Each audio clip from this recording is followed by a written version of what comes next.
You're listening to Nurture Your Zest. I'm your host, Ashleigh King, and I will introduce you to a wealth of interesting, fascinating individuals from all walks of life who will share their stories, how they've overcome challenges, and you will find out their top tips for success. Through this podcast, you can gain tips to grow and change your life and the way you see the world, and help you to nurture your zest.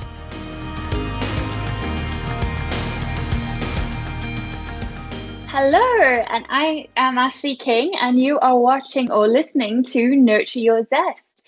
So Nurture Your Zest is a live stream and podcast all about overcoming adversity, about through courage, curiosity, and creativity, you can find inspiration and nurture your zest for life, finding passion and finding your way to the things that make you smile. So today I'm really excited because the lady that I'm speaking to is awesome. It's actually a while since I've spoken to someone who is an artist or creator. And I have to be honest, those are my favorite people to hang out with. So I'm really, really excited to chat to Corinne today. So Corinne is from Powder Butterfly. It's her own company she founded several years ago.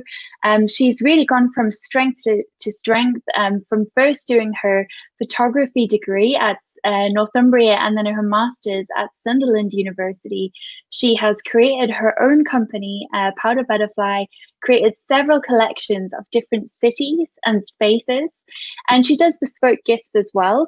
What we're going to talk about today is COVID, how it's affected the creative industries, Corinne's story, a whole bunch of different things. So I'm really excited to share her with you. And I'll tell you as well how I first became aware of her, which is a really fun story. So I'll bring her on and you can meet her too. Hi, Corinne, how are you? Hello. Sorry about the big headphones. I don't have the earbud thing, so I have to wear these. But it's lovely to see you. Yes, lovely to see you too. And I have, just for you, got my black and gold background because I know that that is your whole aesthetic. I love it. It's just beautiful. It's lovely to see your face. You know, it's so weird, isn't it? Because this is the world of digital connection. That this year has been all about that. And even just seeing someone's face lifts your spirits. And but I can't wait till we can actually meet up and go for a coffee. Oh, I can't wait either because we've known each other for a few years now, actually. And it's really interesting how we kind of became aware of each other. So the first time I heard about you was I was working at Newcastle Uni in alumni relations, and we had a fabulous professor. Actually, he's South African like me, so he was the Vice Chancellor, Professor Chris Brink. And he was moving home to South Africa and leaving his position at Newcastle University. And we needed an amazing corporate gift to be created just for him, a really bespoke, beautiful item. And you created the most fabulous tea set. Isn't that right? I did, yeah. It was actually such an honour. It was a real honour to be asked to make this beautiful, bespoke, one-of-a-kind tea set. No one else has it. And it was really exciting to be involved in it. And I think the thing that I felt from making this gift for him was how well loved he was and how respected he was and how valued he was. And that his whole approach to the university and its kind of public outreach and things like that, and his philosophy around how universities sit within local communities was, for me as an artist, was inspirational. And you could tell there was just like a sadness that he was going, and to be part of that goodbye was really, really special. And the tea set itself had his quotes around the saucers for the teacups, and it had buildings from the campus, and it had bridges on it as well. And I'm sure that we included something from the Singapore campus, and there were just little details that for him would resonate, I think. doing whatever he did next, you know. And I was also invited to the dinner where he was presented with it, and I just felt like blown away by the people that I was surrounded by. And I think that's the thing with universities, is that the staff, the alumni, the people that are connected to them are world class and absolutely inspirational people to speak to. I did feel a little bit out of my depth, I'll be honest, because I was just like, I just made this thing, but I got so much praise for it as well, which was just like, I felt like I'd done a good job. And, you know, that's always the litmus test for anything you do creatively. Is it going to, you know, hit the mark? Is it going to inspire people? Are they going to be excited by it? I actually had to find some vintage suitcases as well, because I worked with Melanie Reid on it, and she really loved the idea that we would make these foam inserts and, you know, cover them in velvet and then put them in these vintage suitcases. So when you open the suitcase, there was the tea set. And that was quite interesting. That was something I'd never done before. So it was a really, really a very memorable commission. I love that. And I think it's beautiful what you created. And I know the whole office was buzzing about it. So certainly one of the things that stands in my mind. And then when I became an entrepreneur and started hanging out in more creative spaces, you know, I got excited about potentially collaborating on our own things, which I know we're doing too, which is great. I would love for you to tell us more about you. You know, who are you as Corinne, and what is your story? Oh, well, thank you for asking me to be part of this. It's exciting to be able to chat to you, Ashleigh. Well, I suppose my background is someone who has always loved visual communication. I was lucky enough from the age of 15 to 18 to go to a Steiner school. It's an unusual kind of schooling. It's very creative, and it kind of made me realise that there were different ways of doing things. And it wasn't until my final year at uni that I was diagnosed as dyslexic. And I think the interesting thing about that is that it made sense to me, because I found that I communicate much better verbally and visually. I can write, I love writing, but the writing is not normally reflective of what's going on up here. And I remember when I was at university at Northumbria, and I was doing contemporary photographic photography course, and that was very kind of conceptual and sort of like, you know, very theory led. But I couldn't get rid of this feeling, and this is back in the late 90s, that I wanted to print on everything. I didn't just want to print on paper and then frame it, even though I've got some lovely prints behind me.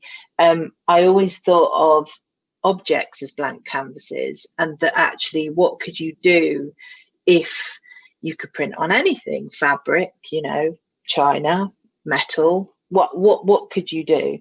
And at the time in the late 90s, the technology wasn't really there. Some of it was, but I also didn't have the awareness or the skills of how to get my images printed on different things.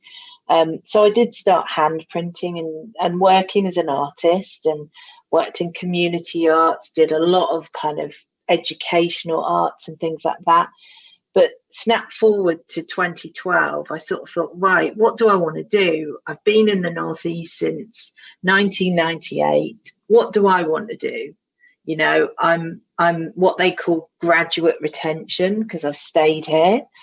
And I thought, actually, I want to start making things that express my love of the Northeast, specifically Newcastle and Gateshead. Lived in both places and thought, why not? You know, there might be people out there who love the Northeast as much as I do, or love Newcastle and Gateshead as much as I do, and I might be able to sell these products. And then began the journey of learning how to work with manufacturers, how to create artwork that would end up, you know, be fit for purpose for screen printing, for laser etching, for creating metal dies to create, you know, jewelry or whatever it might be. And, you know, we're now in 2020, and those 8 years have flown and the products have developed, the collections have grown.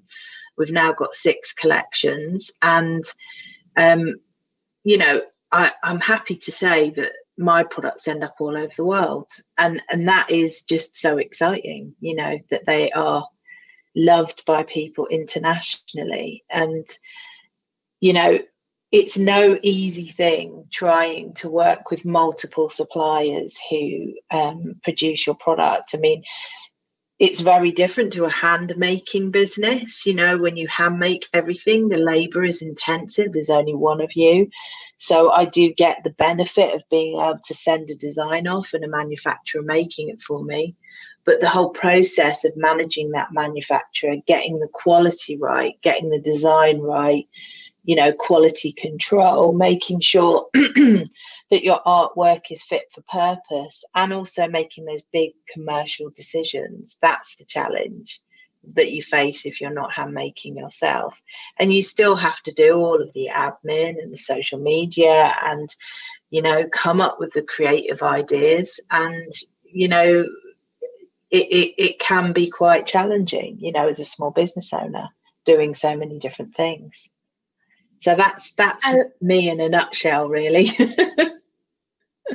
I love what you're saying, and I love hearing your journey because, you know, you spoke about graduate retention, and having previously worked in alumni relations at Newcastle Uni, I know that to keep graduates in a space, you know, they go and study there, but you don't want that talent to just disappear from the region, wherever it is, you know, wherever you are in the world. Universities want to retain their talent. So it's really great that you are able to stay in the northeast of England. One of the things that I love, and, you know, I was reading this when I was editing and writing your bio, I was thinking, you know, you came to study in the northeast of England, 1998, the year that Sir Antony Gormley, you know, had his iconic Angel of the North statue installed, you know, in Birdley in the northeast of England.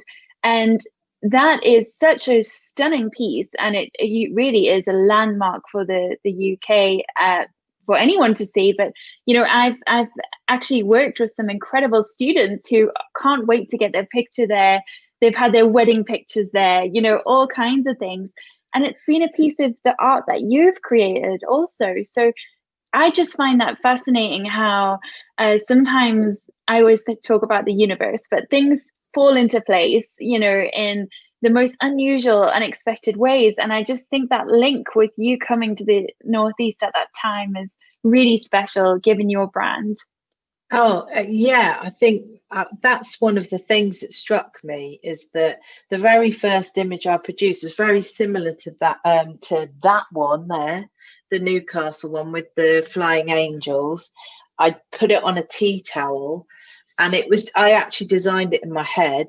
So I worked out where everything would go, and then I suddenly thought, the angel's beautiful and I love it so much. What would happen if it could fly? And even when I was a kid, I was always drawing birds that would kind of be smaller and then get bigger, giving that sense of perspective. And that for me was, you know, I'm sure Antony Gormley thinks it's absolutely sacrilegious to have multiple angels flying, but it captured other people's imagination, and the thought that, you know, it could be flying, it made people smile more than anything.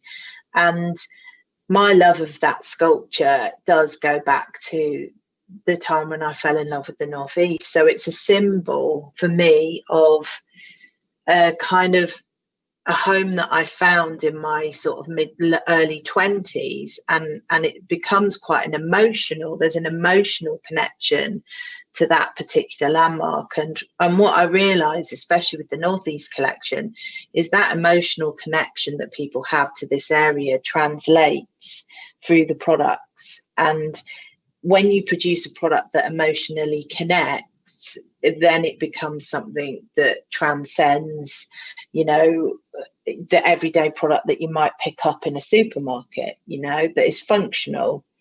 And the angel necklace is a newish edition.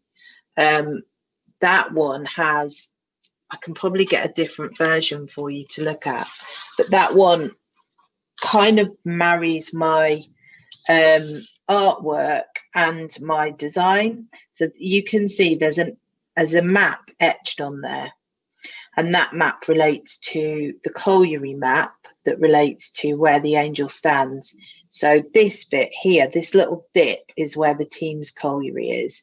And that was a kind of exploration in itself. I went to the Mining Institute in Newcastle and I dug out the map that related to the Angel of the North and photographed it.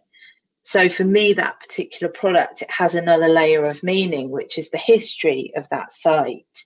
And the reason that Antony Gormley put the angel there was to commemorate the miners' lives that have been lost, but also the Northeast as being a centre for industry, and and that history that it has, that is kind of through the DNA of the Northeast people, which they're passionate about.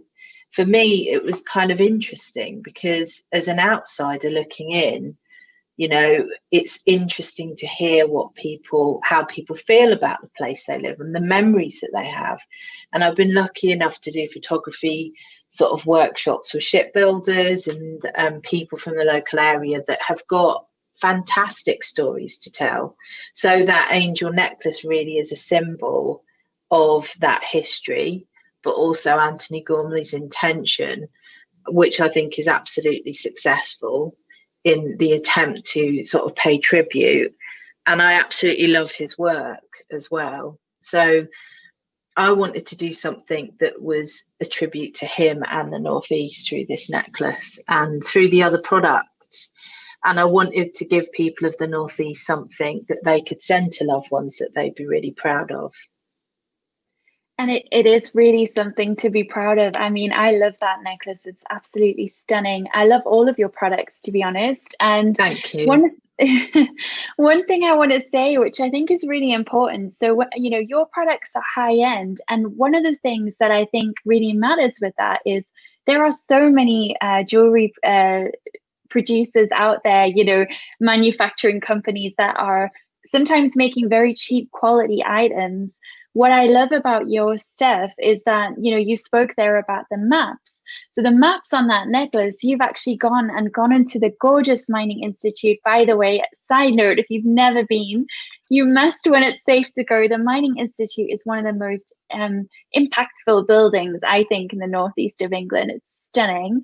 But I mean, the energy and effort that you put then into research and discovering, about the maps and really highlighting through your art and through your work the real ordinary people of the Northeast as well.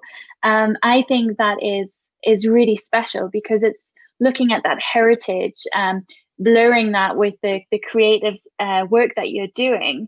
It's really powerful. And so for me, when I see your products and I think, wow, this is beautiful, I can see that level of energy and effort that you put into it. And I think on that note as well, it would be worthwhile talking about your supply chain and how you make decisions about who you work with, how you manufacture your items, so that people really know the level of detail you put into that. Absolutely. I think one of the most interesting things about running a business like this, when you have to commission people to produce products for you, is you start to understand the value of things and you start to understand the process that people go through to make something, how long it takes, how much the materials cost. And all too often, I think we are surrounded by very cheap imported goods that are produced in huge factories overseas. And we want the cheapest, we want the most practical, we want the new thing now. And actually what then happens is there is a cost to that. We're not paying for it financially, but we are paying for it in lost jobs in this country, but also with environmental impact. So the further a product has to travel, the more of an environmental impact it has. If we're buying stuff from abroad, not that that's a bad thing, but if we're buying all of our stuff abroad, then the the kind of workers in this country that make product aren't getting paid. So there are consequences, and yes, my products aren't the cheapest. You wouldn't necessarily, because we make in small batches, get mine for the same price as a £5 mug in Tesco's. But I suppose the difference is that as a small business, when you buy our products, you're potentially supporting multiple British businesses. An example of that would be, I've got a colliery coaster here. Now, I normally have lovely wooden chopping boards, but they're nearly all sold out. So this colliery coaster has the colliery map that relates to the Angel of the North. That's where the Angel of the North stands. That's handmade by a furniture designer, and it's laser etched by a company in Derwent, in Blaydon, and that supports 3 British businesses. So the impact of that one product makes a huge difference. What I would say about selecting people to work with, it's quite a long process. Invariably, there's a lot of research that goes on online, a lot of phone calls, samples that are supplied to me. In the early days, it was hard to get samples from companies because they thought, well, who are you? I'm not going to send you samples. But now we've got such a range of products, we do tend to get samples sent by companies that want to work with us.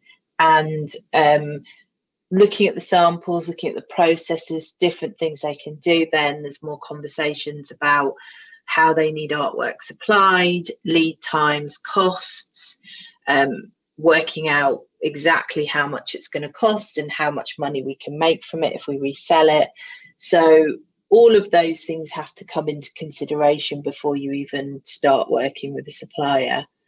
And I work with larger factories to individual makers. I think for me that the larger factories are really exciting, and they open up opportunities to maybe produce products for supermarkets that could meet their needs.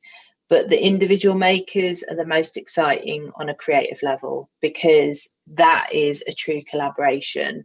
So individual makers, for example, the guy that does the necklaces, he is based in Brighton, and he inlays a mother of pearl heart in these ones, and his background is in furniture inlay, so he can do some crazy things that we just haven't explored yet. Working with a furniture designer means that I could potentially produce large pieces of furniture with my artwork on, and that is so exciting. So the process is long, but it is enjoyable. But it means that, you know, the products take that much longer to make. And because the suppliers, manufacturers or makers are, you know, paying their staff fair wages, they have all the insurances in place, they're working, they have ethical businesses, that comes at a price. So, you know, when you're buying from a small business that is making in Britain, you feel a bit more comfort as a consumer, thinking, actually, when I buy from this business, it's responsible ultimately, you know. And the gifts that are sent out to relatives that live abroad, they just bring a bit of a bigger smile, you know, to people's faces. I love hearing about your process and also your supply chain and how you make the decisions that you do, because actually, you know, we do all need to be more mindful of where we're getting things, where we're buying from, who we're supporting. And, you know, one of the things that really stands out so much to me is how much even just one product can impact so many businesses within your supply chain. And I'd love to know, so for you, you know, obviously COVID's been difficult for everybody. We've lost, a lot of us, our income. I would like to say, as someone, I know both of us work in the creative industries, you know, it has been very difficult within the creative industries because there hasn't always been the same support from the government or value of creative skills. And I'm curious, you know, how has that impacted your supply chain? So the people you're working with and your own business, how have you seen COVID change everything for you. Yeah, I think it's a really interesting one. I've seen so many creative businesses doing so many great things online and pivoting and producing products that are reflective of the time that we live in, and doing so many great things. But personally, for me, in March, I was diagnosed as diabetic, which made me have to reevaluate significantly and think, what I have to prioritize my health. That has to happen, and the business maybe needs to have a pause. But it gave me an opportunity to think, right, what's the best strategy here? Is it to go, right, I'm going to make up my lost income by creating a new product line and hoping that that works out and get on social media and really slay it? Or do I want to take a minute to actually think, could we just improve what we already do and think about 2021 as the year when we can really make some great progress? And for me, that second option really was the choice that I wanted to make. Now, ultimately, I know every business is different and I don't have the overheads of other businesses. So ultimately, I could make that choice, but it was more I was forced into it because I didn't have the energy or the ability to push my business in the same way I would have had my health been 100%. And I think there's always a kind of sense of, I'm not doing enough, I should be doing more, other people are doing so well, pushing yourself forward. And I thought, you know what, you've just got to stop doing that, because ultimately that is the thing that can lead you to an early grave. And in my kind of situation, it really could have. So it was really important to just keep focusing on what I could achieve as opposed to what I wanted to, and what was realistic as opposed to getting distracted by what everyone else was doing. But COVID has affected me massively. I mean, all of our events were cancelled, which means a huge proportion of income was lost. But in this year, kind of decided, right, given WooCommerce a go, we need to move, because it just wasn't doing the job that we needed it to do. And we've moved over to a much more user-friendly platform. Eventually, we'll have payment plans for customers so they can spread payments, and also think about what more corporate gift offers can we do for our corporate clients. And it's been much more about finding that right team to work to help us basically explode the brand and make sure that 2021 is a hugely successful year. There have been some new products introduced and they've been really lovely. I've got one here, which I love. It's my favourite. It's the Whitley Bay mug. But what we did was put real gold snowflakes on it, which is just such a nice detail. But in terms, and a new collection started, so the Durham collection, but will expand upon Durham in 2021. But the lessons learned from a COVID year are, thinking isn't a bad thing. You know, taking a moment to reflect isn't a bad thing. And that sometimes I think we're all too keen to rush in and come up with a solution. And actually, for me, I'm just much more interested in working smarter rather than harder. Absolutely. And as you said, prioritizing your health, one of the things when you're a small business is, if there's no health, there's no you, there's no products, there's no supply chain. You are the most important part of your business. And I think it's really powerful that you have reflected on that and, said, thank you for your honesty and sharing with people some of the real struggles that, you've gone through. That's really powerful.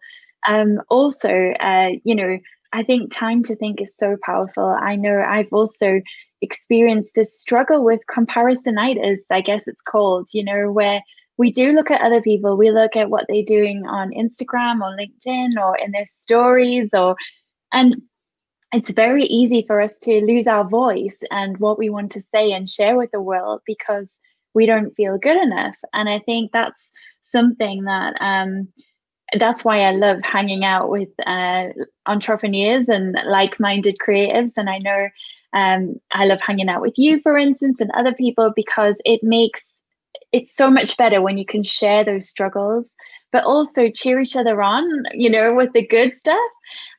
So, I mean, you did launch a lot of new things recently. One of the things that I'm so excited about is you've done some gorgeous illustrations of the shambles in York.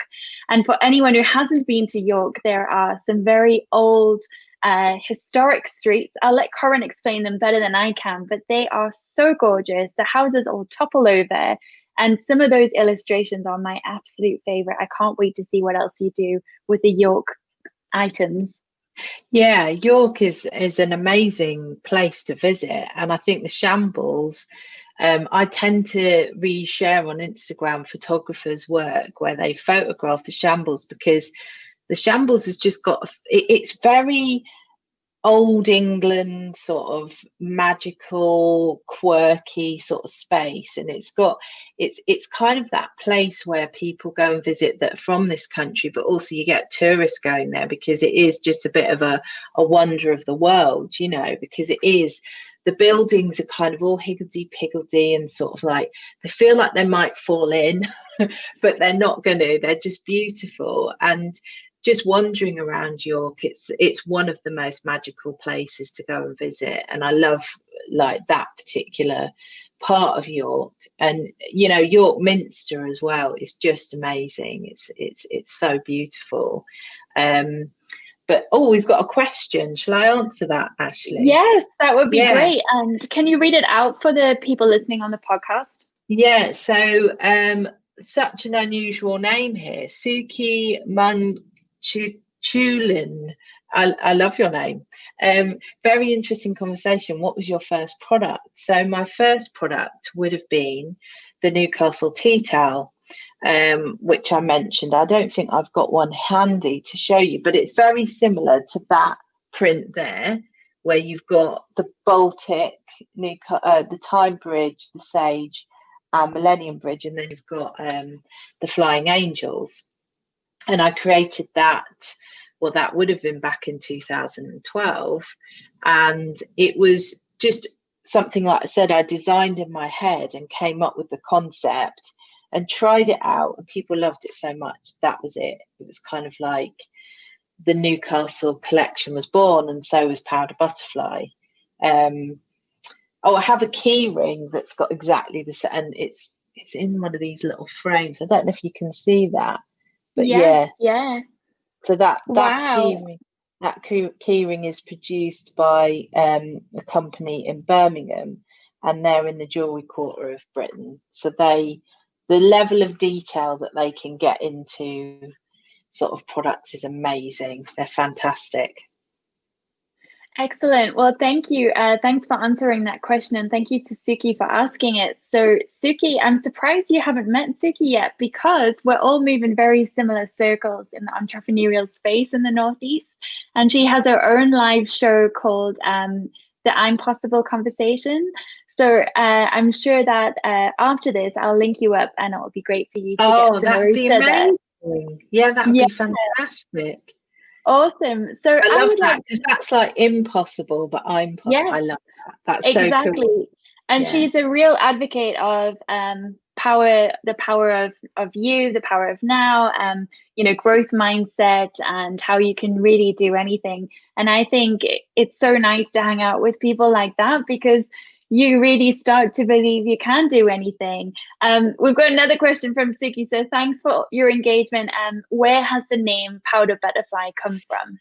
Yes, I remember sitting in my house with my husband and saying, I need to come up with a name for this company that I'm starting. And the things like, at the time there was orange and apple, there was Moonpig.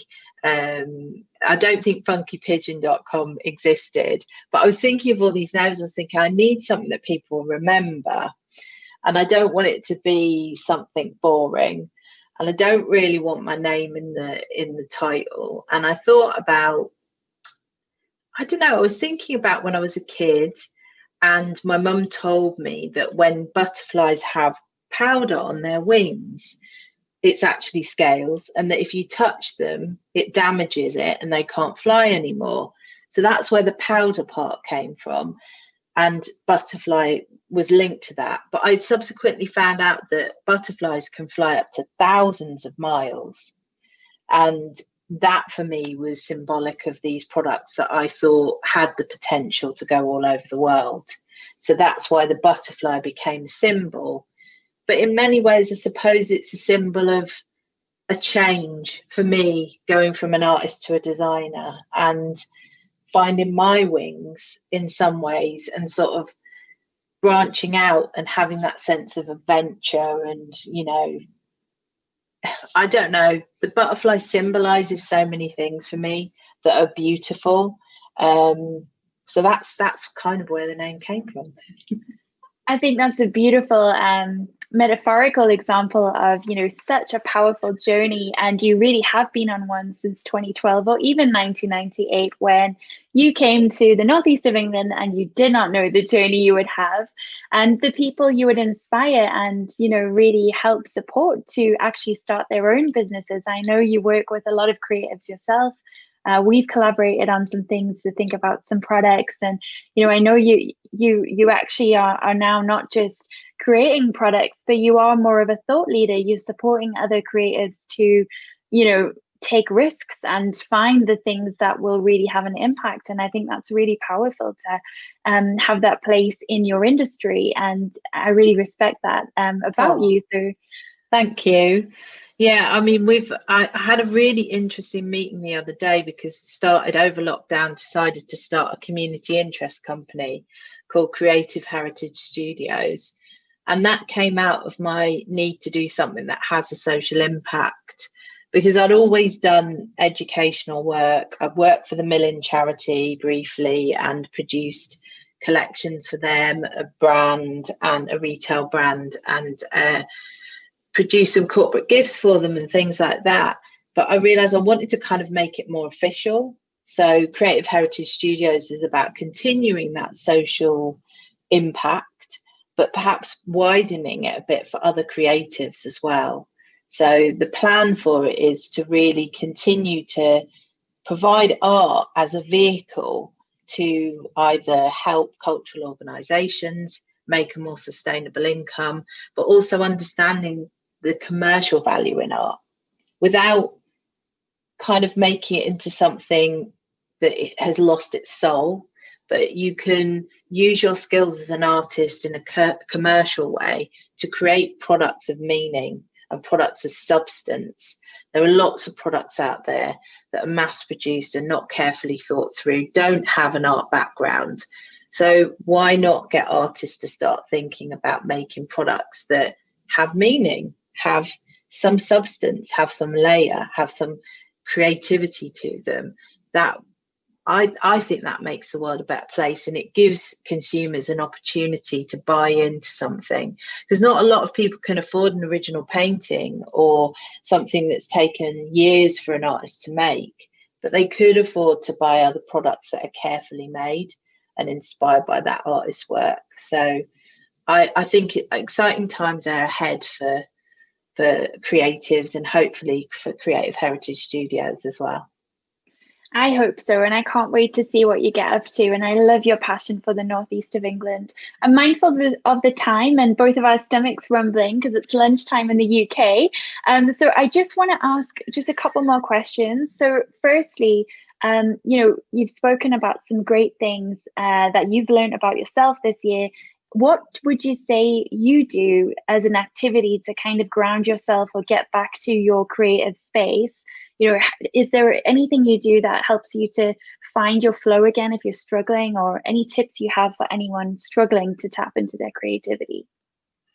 You know what I've realised is one of the things that I'm not so good at but need to get better at, and is an absolute tonic, is self-care, 100%. And I think that if it's exercise, whether it's dancing around to something you've seen on YouTube, or doing a kettlebell workout, which is my preference, and then doing some yoga, that recalibrates me, it refreshes me.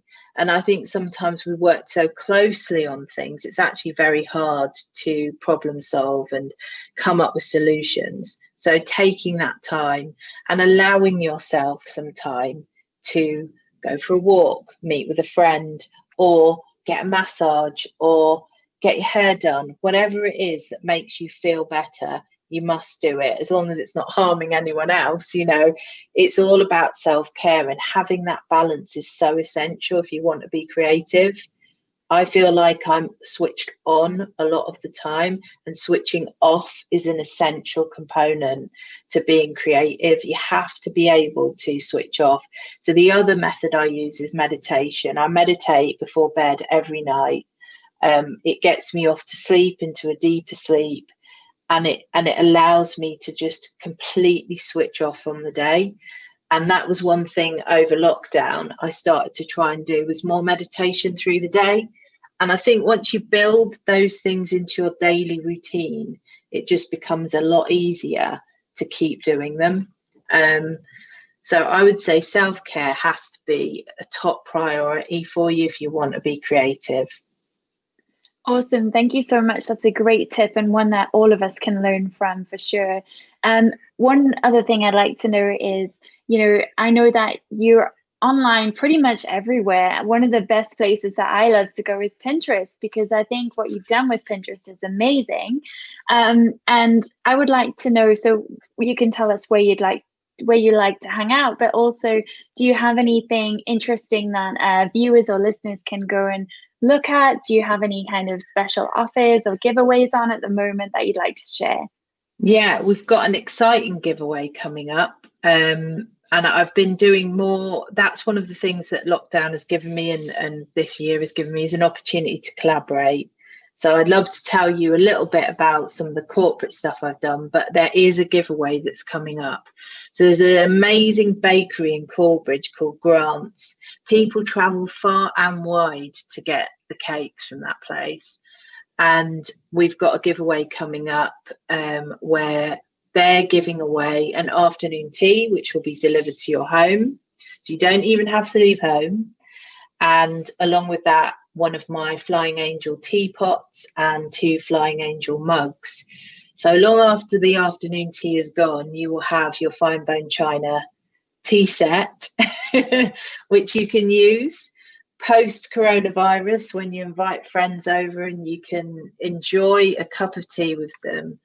But yeah, that's a really exciting little collaboration. So I'm going to send Ashleigh the link so she can share it with everyone, so you can access that. And 2021 is going to be the year of giveaways for me at Powder Butterfly. We're going to have at least one a month where you will be able to, get involved and win something special. So it's definitely worth getting on Facebook, liking my Facebook page, and following us on Instagram, and signing up to the newsletter and all of that jazz, because there's going to be lots of opportunities to win things. Sounds awesome. And I will make sure that any of those links we can share with listeners now, or on YouTube, or on our Facebook or website. So we will share details when they're ready.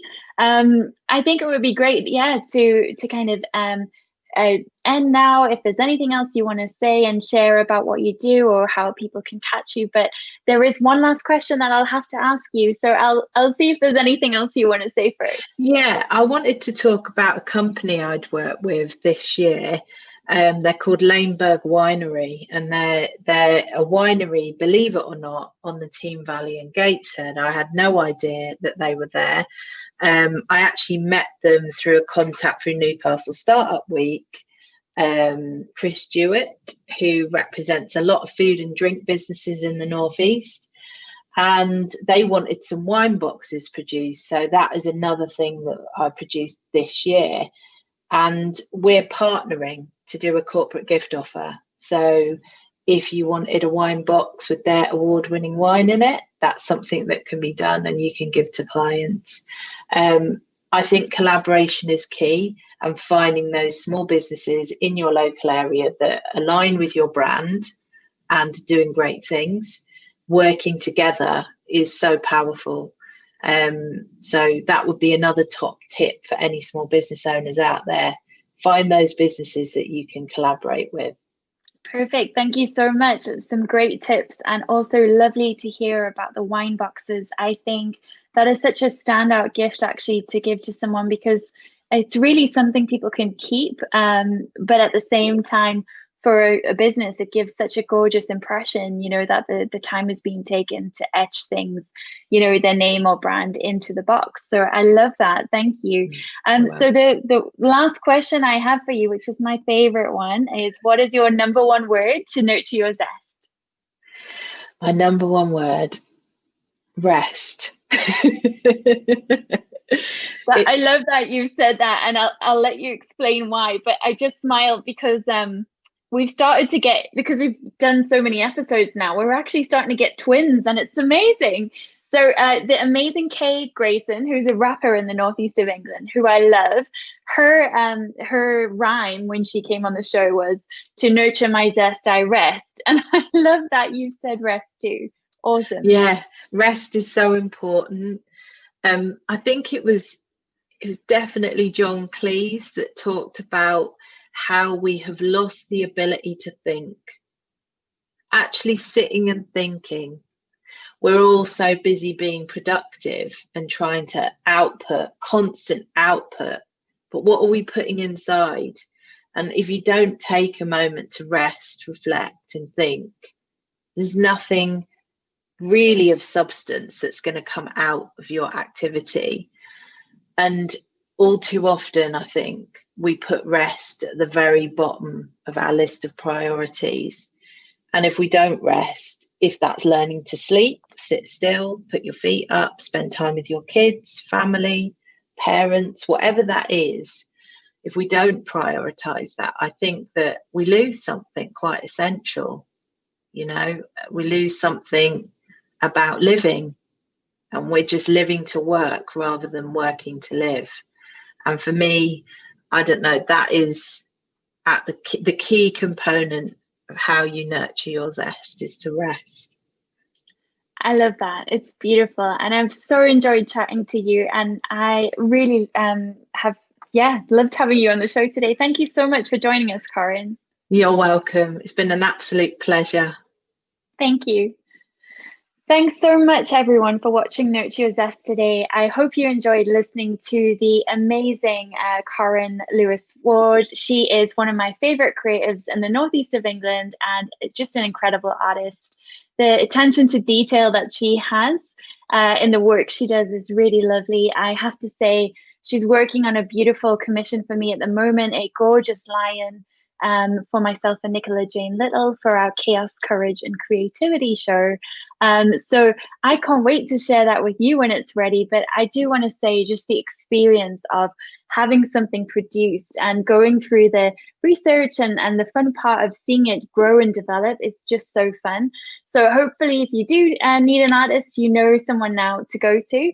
I really enjoyed chatting with you today. And as always, if you have any thoughts or feedback, drop me a message. It's ashleigh@nurtureyourzest.com. Thank you so much and have a wonderful day. Thank you. You've been listening to Nurture Your Zest. You can find us online on Facebook, Twitter, Instagram and LinkedIn at Nurture Your Zest. If you've liked today, please subscribe. You can also leave us a review if you're feeling extra kind. Today's podcast has been made available through the kind sponsorship of TL Multimedia and That Branding Company. We look forward to catching up with you again soon as you learn to nurture your zest.